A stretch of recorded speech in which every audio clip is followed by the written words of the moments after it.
wanyere bizobere narukoreza ijoro ritegeke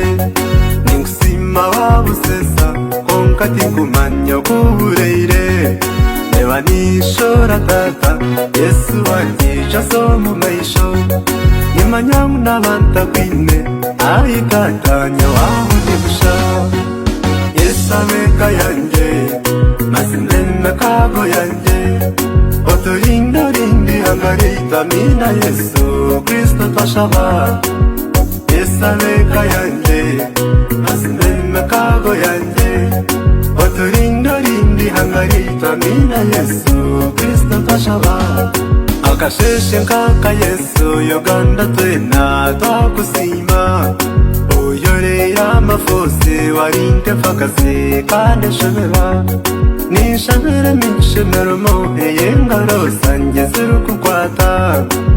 konka Yesu wanje urinde n'abazira bo wambaire abasugwa barukunyanga mbashabere mugisha ubwirebona umbereye tabaza wambera n'umuzere kangukorere Yesu abeka yanje masinema kago yanje oturinda rindi hangarita mina Yesu Kristo twashaba Yesu abeka yanje masinema kago yanje oturinda rindi hangarita mina Yesu Kristo twashaba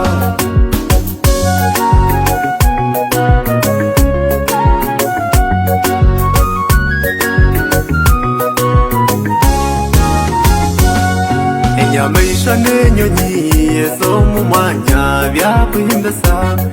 emgera n'enyanja mpango reba neza na data yebare amabare n'enkiri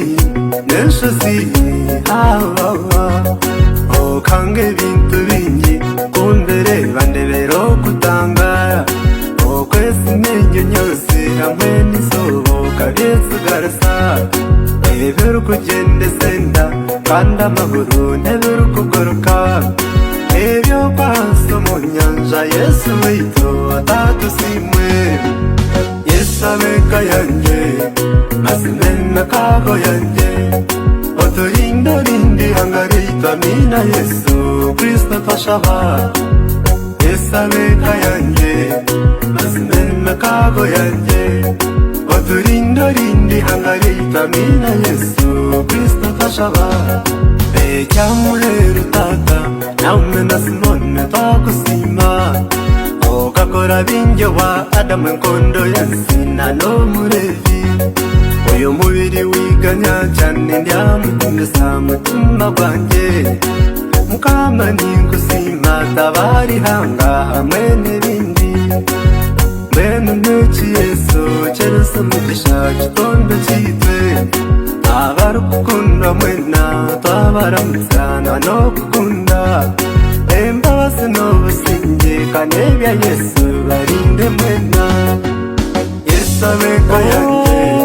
masinema kago yanje oturinda rindi hangarita mina Yesu Kristo twashaba Yesu abeka yanje masinema kago yanje oturinda rindi hangarita mina Yesu Kristo twashaba